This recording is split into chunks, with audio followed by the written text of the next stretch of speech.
Hello guys, আমি প্রিয়াঙ্কা। তোমরা সবাই কেমন আছো? আমিও বেশ ভালোই আছি।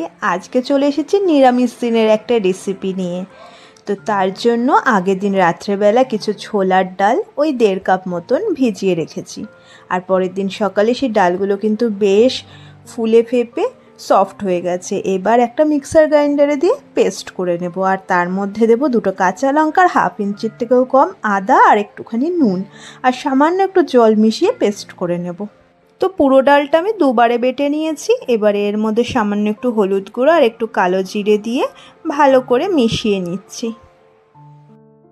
আর এই দিকে মশলার জন্য 1 চামচ গোটা জিরে, 2টো কাঁচা লঙ্কা, হাফ ইঞ্চি আদা, একটা মাঝারি সাইজের টমেটো, একটু জল মিশিয়ে পেস্ট করে নিচ্ছি।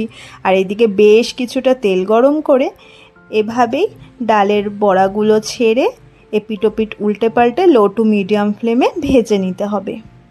আর ডাল বাটার সময় অবশ্যই একটু জল ব্যবহার করবে, তাহলে কিন্তু ডালের বড়াগুলো ঝোলে দেওয়ার পর বেশ ফুলে ফেপে উঠবে। তো ভাজা হয়ে গেছে, এবার এগুলোকে তুলে নিচ্ছি। আর এবার ওই তেলের মধ্যে কিছু আলু আমি কেটে সেদ্ধ করে রেখেছিলাম, সেই আলুগুলো দিয়েই একটু নুন আর হলুদ গুঁড়ো দিয়ে বেশ একটু লাল লাল করে ভেজে তুলে নেব। তো আলুগুলো তো ভাজা হয়ে গেছে, এবার তুলে নিচ্ছি।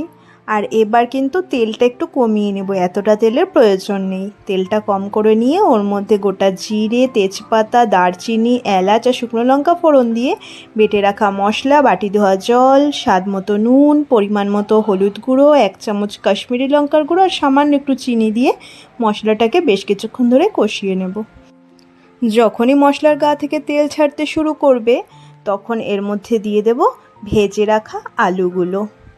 আলুটা দিয়ে আর একটু কষিয়ে দিয়ে দেব পরিমাণ মতো জল। জলটা একটু বেশি করেই দেব, কারণ বড়াটা দেওয়ার পর জলটা অনেকটা টেনে নেবে।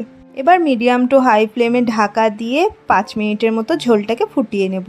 ঝোল ফুটে উঠলে তার মধ্যে দিয়ে দেব ভেজে রাখা বড়াগুলো দিয়ে 5 মিনিট হাই ফ্লেমে ফুটিয়ে নিয়ে সবশেষে চেরা কাঁচা লঙ্কা আর গরম মশলা গুঁড়ো ছড়িয়ে পরিবেশন করতে হবে।